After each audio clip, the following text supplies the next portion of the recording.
and welcome to another episode of Adventures in DevOps. I'm Nell Shamrell-Harrington. I'm one of your hosts, back from a few weeks of vacation. Glad to be back here and recording. And with me is my co-host, Lee. Lee, how are you doing today? Just another day in paradise now. Just another day in paradise. All right. Well, we've got a topic today that is near and dear to my heart, and that is the topic of Chef, which, full disclosure, is the company I work for. It's the company I've worked for the past 4 years. Very happy there. And so we thought, since it's just me and Lee today, it might be fun to have Lee kind of do this in an interview format with me about Chef. So I have not seen these questions beforehand, so it's going to be extra fun. And let's go ahead and go to it. Lee, over to you. All right. Well, as somebody who's been in the business for a little bit, I certainly know what Chef is, and I've got a couple of preconceived notions on how it fits against other offerings in the space. But now, why don't you tell us and our listeners who may not be as familiar with Chef, what is it? And how is it different from things like CF Engine, Ansible, a pile of bash scripts, things of that nature? Sure. Well, Chef is many things. Chef, first of all, is a company. It's the company that I work for, but it's also a product produced by that company. So you have Chef, the product. It's also occasionally used as an adjective, a verb, an adverb. There are many definitions of it, but what Chef has been associated with the most historically, the company, we just had our 10-year anniversary a little while ago, is we've most historically been associated with configuration management. So we came after CF Engine, and one of the differences between us and CF Engine is we use Ruby, so people can define their configuration templates. We call them recipes, which are kept in cookbooks because we really like continuing with the food analogy. And it's a way for people to define how they want their infrastructure to look. So the example I often use, and this is public, Facebook is a customer of Chef's. And Facebook has an infrastructure that needs to serve 2 billion users. And that involves a ton of hardware. So to SSH into each of those pieces of hardware and make the manual changes or manual updates would be hellish at best and probably is impossible at the scale that they operate. So what Chef, the product, does is it allows them to define what template they want their infrastructure to look like. And they do that in a recipe. And then they can make a change in that recipe in one place and have it automatically propagate out to their entire fleet. So it's a great way to control the configuration of massive amounts of infrastructure all in one place. Interesting. All right. Now, I noticed that you said infrastructure, and you didn't say like end hosts or VMs. Is Chef, can it manage more than just the end hosts? Absolutely. So Chef, the product, can definitely manage VMs. We have additional products as well. So the past few years, and we talked about this in a previous show, the buzzword has been containers. And so one of the things you can use Chef, the product, for is to set up the hosts that your containers need to run on. But we also have other products which work with containers and work with other things. The two of the ones we have, one is InSpec, which is has a heavy focus on compliance. We allow you to define in code security templates, how you want your infrastructure to be secured, and then you can run those templates, templates isn't the right word, but you can run those tests, let's say, on your infrastructure, make sure the right ports are closed, the right anything security related that you need is there when you expect it to be there. Now, our other product is Habitat. And Habitat is not just for containers. It can be used with containers, but briefly what Habitat is it's software that allows you to take an application and then define the way you want that application deployed and run in one package together. So with classic Chef, you would have your application source code in one place and you'd have the Chef source code in another. With Habitat, you bring them together into one artifact that we call a heart file.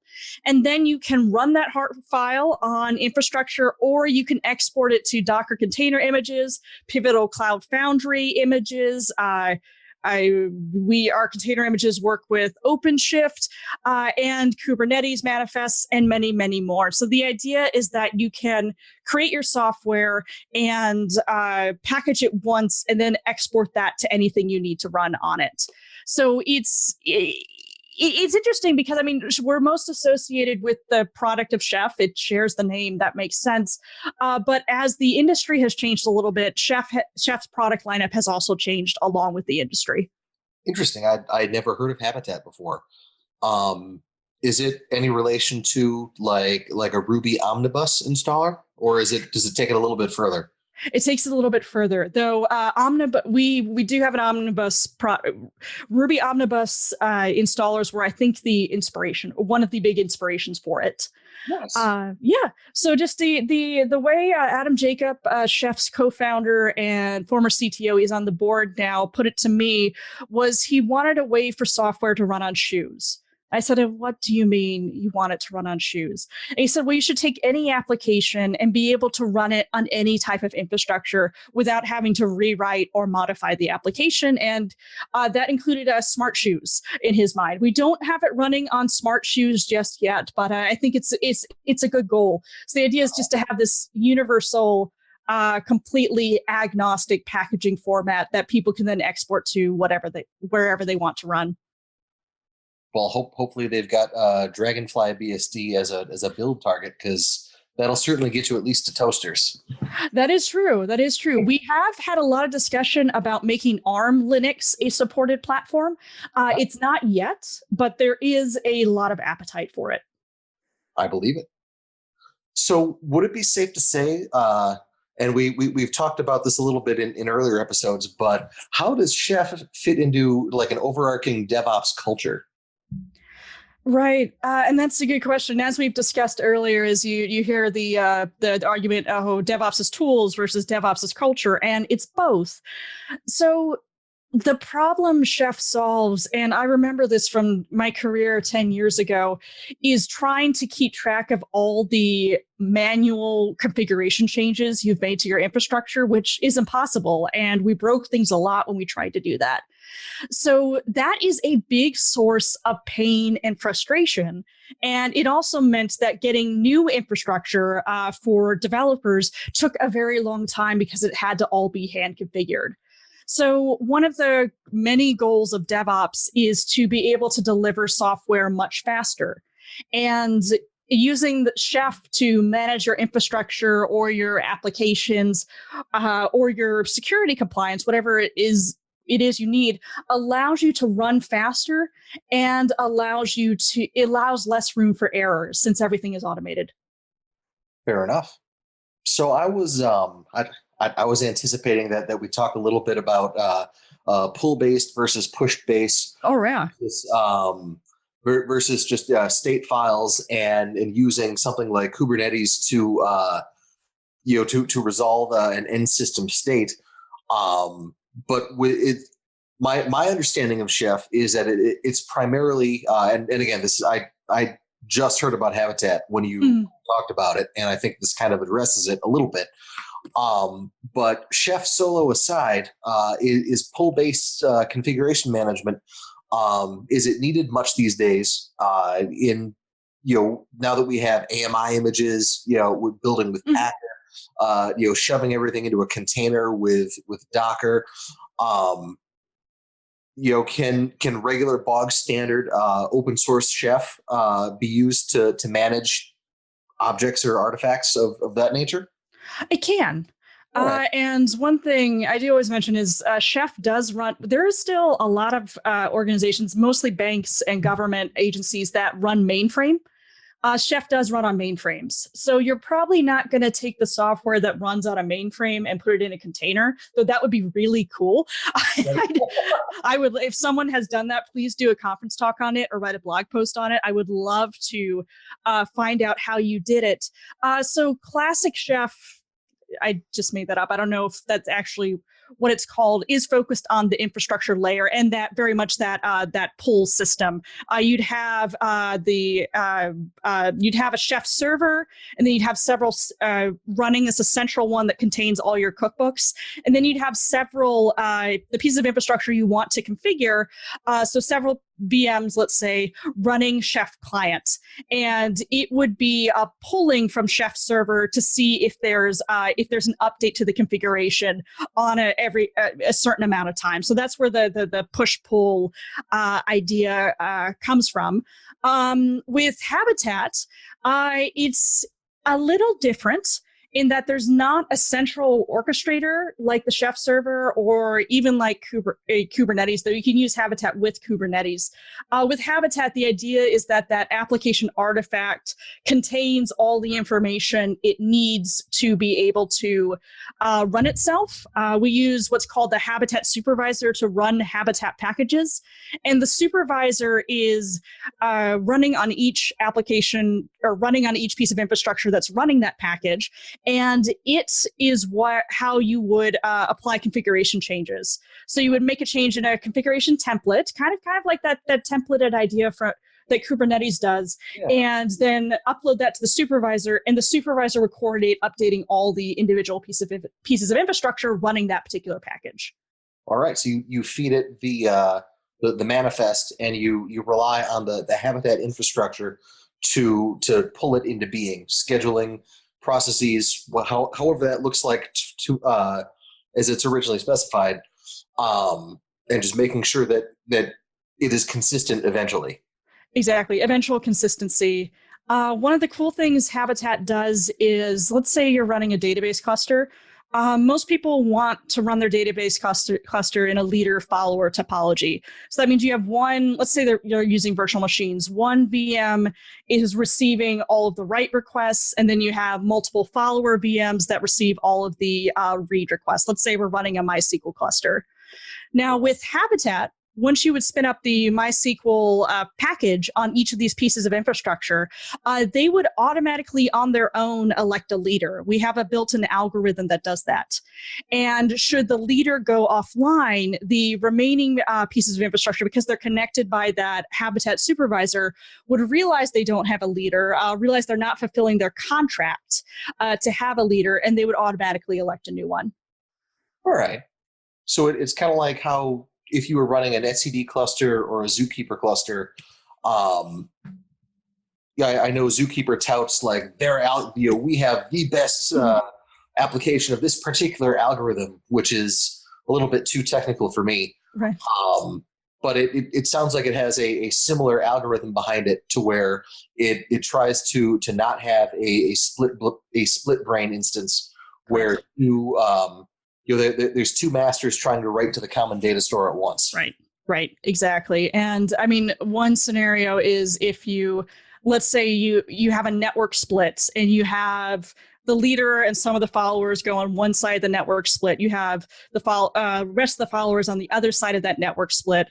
Well, the ones that don't have a leader will automatically elect a leader. But if that network split goes away and they come back together, they will realize that they have two leaders. Their contract is only for one leader.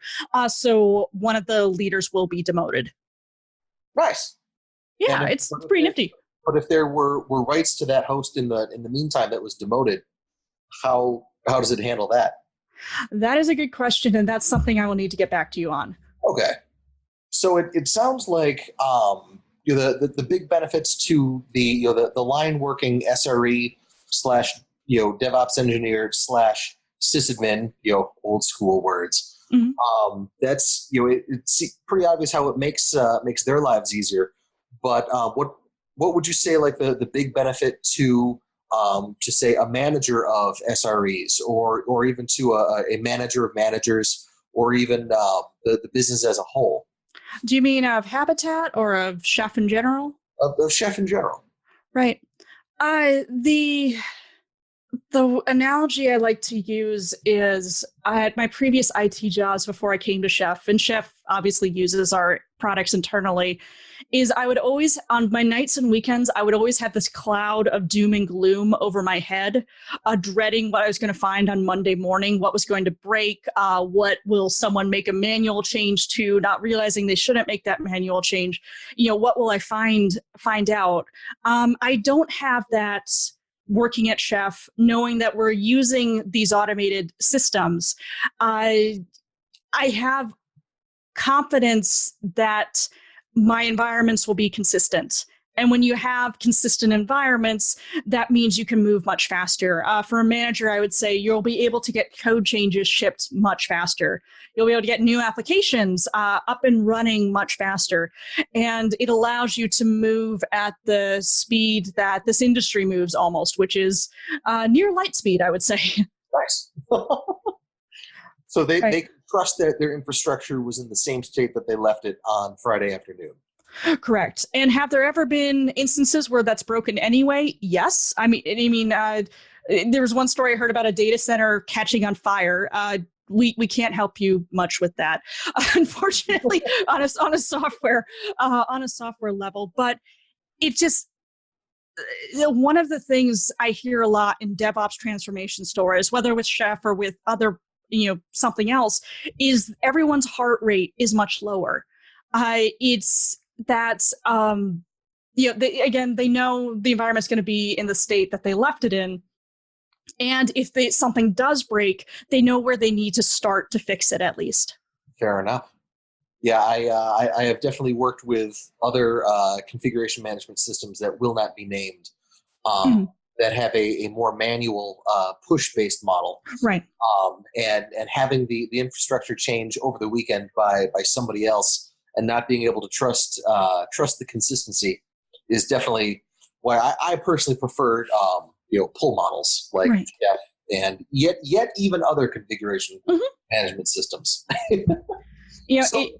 Go ahead, please. I was going to say, it's funny. Sometimes when I'm at a conference, because it's pretty well known that I work for Chef, I was sitting next to a friend from Puppet or a friend from Red Hat /Ansible, and people look at us kind of oddly and said, "How do you two get along?" And I said, "Well, I mean, both of our answers for when people ask, should I use Chef or should I use Puppet or should I use Ansible, is number one, just use some configuration management. Use something. Anything's better than a pile of bash scripts.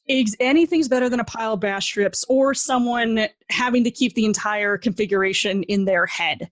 It's so much better. Now, that said, the different configuration management tools some of them are more appropriate for different types of environments. Like I would say to someone, if you're only managing 5 pieces of infrastructure, Chef might be overkill for you.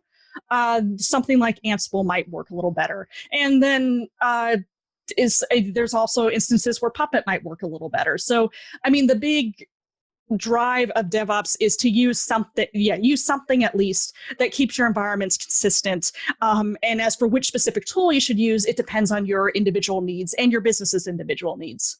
Right.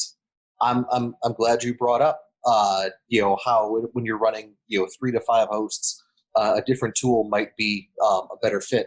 What are some compromises to be aware of when a shop goes Chef versus some of the other alternative ways of managing their infrastructure? The biggest one is Chef has historically been harder to get started with.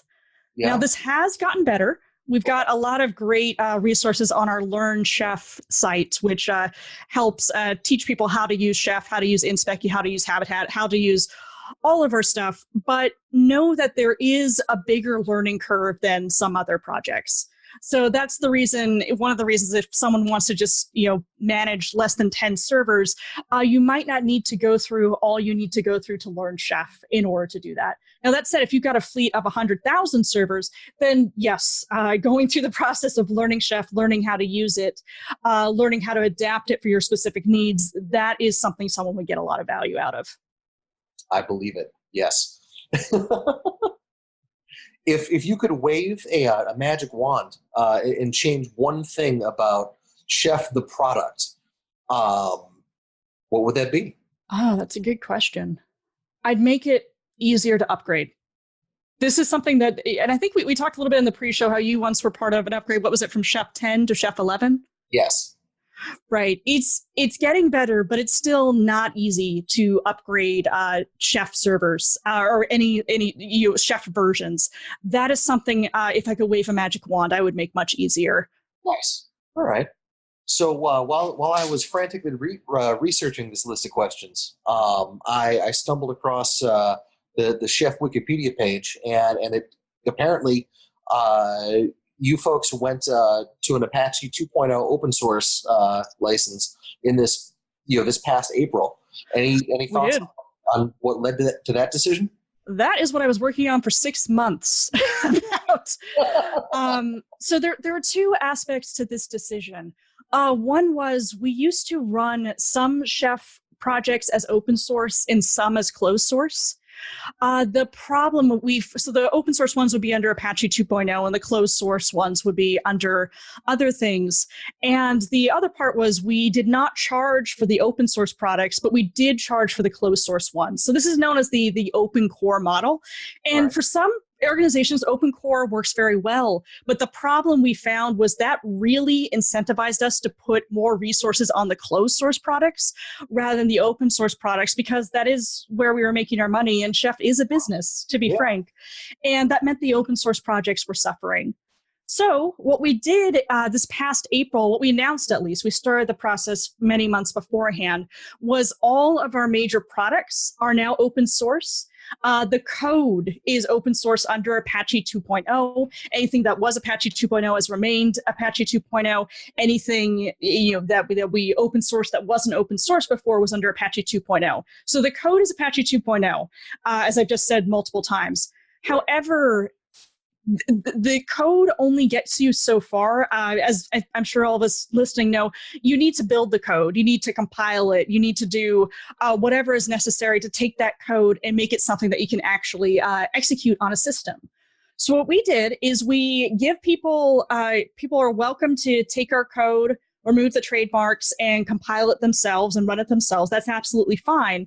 But if you want to use a build that's created by Chef software, we build, I think, for like 35 different operating systems with each release. If you want to use one created by Chef software, you need to accept a new license. And that license does involve having a commercial relationship with Chef. So while the code is all open source, builds created by Chef on Chef hardware, those we do require a commercial relationship for now. So those were the two big aspects of the change. But the great thing is now every single one of our major products is open source, and every single one of them is returning value in that every one of them is bringing in income now, which means it's much easier for me to go to my VP and say, hey, I need more engineers on this open source project than it was before. That's super cool.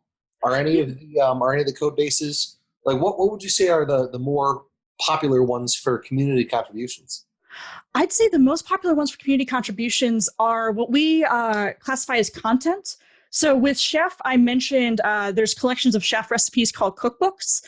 A lot of our community, and this has been, I think, one of where we've gotten the most interactions or most sources of contributions over the years, is creating cookbooks and sharing them with the Chef community and maintaining those cookbooks. That's the other big part of that, and sharing it with the Chef community. We have a group of volunteers outside of Chef. They're not Chef employees, called the Sous Chefs. Yes, continuing with the food and kitchen analogies, who maintain several community cookbooks for the good of all of the Chef community. And as far as Habitat goes, the most contributions we've seen have been the Habitat core plans. So these are pieces of common software, everything from the really low-level ones like GCC to high-level things like WordPress that are already packaged with Habitat and already ready for you to use with the Habitat supervisor. So the most community contributions we get come to those because people find software, they want to use it with Habitat, they package it with Habitat, and then they share that plan with the rest of the world. So I'd say that's the most interaction we have, but we do still get interaction on our other code bases as well. One that we just open sourced was Automate, which is, the way I describe it is it's a way of getting analytics, or one of the things it does is it's a way of getting analytics about all your infrastructure. So if you have 100,000 pieces of infrastructure, you can see what chef recipes they're running. If you've run inspec on them, you can see the results of those inspec scans, whether it's in compliance with your security standards or not. So it's very much a visual way to manage your infrastructure that you're using with Chef products. That was just open sourced. That we haven't gotten a lot of community involvement in that yet, but that is something we're hoping to have happen and that we're taking steps to make happen. So while most of the contributions have been in content, we'd love to see and facilitate the community contributing to the core products as well. Very cool. Now I'm curious, what made Chef go with Apache 2.0 as opposed to any of the myriad other open source licenses like MIT or GPL2 or GPL3? Right. See, I don't know why originally the open source projects went with Apache 2.0. That was in place when I came to Chef 4 years ago. I do know with Automate or other products we've open source, we decided to keep it consistent with Apache 2.0. I can tell you we have a very fantastic legal team who did a thorough investigation of that license and probably considered other licenses as well and decided that was the most applicable one for what we were trying to do. Fair enough. All right. Well, are there other questions that I should be asking? Like any questions you like to answer that I may have glossed over? Sure. So my major role at Chef is being the lead engineer for all our open source efforts. Chef has over 1,000 open source projects. Oh, goodness. It used to be 1,200, but I know, but we got rid of a lot of them. Now, many of those are not core Chef products, but they are usable with core Chef products. So one of my major projects while getting ready for this business model change or the April 2nd announcement, and it's ongoing, is creating a system of governance that is consistent across all those projects, not necessarily uniform, because it's going to depend on the needs of the project and the project's contributors, but that is at least as consistent. And it's a grand experiment. We wrote it up. Me and a group of engineers internally at Chef originally drafted it. Then we brought in community members under NDA before we announced it, saying, because we knew they would see things that we wouldn't. We are continuing to iterate on it. It is a book that is written as a GitHub repo. And I will put a link in the show notes, but it's the Chef open source. It's the Chef book of open source, essentially, going through how we can consistently craft in an open source way across all of our projects. We would love people to take a look at it. We'd love to get feedback on it. And if there are others within open source communities who want to try out the practices in that book, we would welcome it. And we would love to hear from you about how it goes for you and how we can iterate on them further. So I'll make sure that that is in the show notes. All right. That sounds pretty badass. Yep. So Lee, I know you mentioned you have some experience with Chef. Do you want to talk a little bit about that for our listeners? It's again, it was a fairly large, couple hundred hosts upgrade from Chef 10 to Chef 11, and this was back in like 2013, 2014. I'd have to dig way back into the archives to speak on that with any authority. Understood. I guess something else I want to mention. So I keynoted at ChefConf this year, and one of the messages at the end of my keynote, one of the most wonderful things about Chef, which I can't believe I haven't mentioned until now, is we have a very healthy and vibrant and mature community. And what I mean by mature community is, we all know what can happen in online communities, whether they're open source or not, how they can, get toxic. We have largely avoided that. And one of the ways we do that is from the beginning, we Chef have held ourselves to a higher standard for how we interact with our community and how we craft software with that community. And we hold the community to that higher standard as well. So one of the hopes is that through our community, we can also influence other open source communities and raise the bar for open source communities across the world. It's kind of like DevOps. One of the things about DevOps when I talk to people about it is I say one of the main core ideas is it doesn't have to be as painful to manage your IT as it's historically been. I think it's similar with how we're approaching open source. It doesn't have to be as painful to contribute to open source, to interact with each other through open source contributions as it historically has been. So I really see Chef at the forefront of creating the world we wish to see. Nice. That is super cool. Awesome. Well, shall we move on to picks? Let's move on to picks. All right. So I have one, and I just came back from Germany. That's where I was vacationing.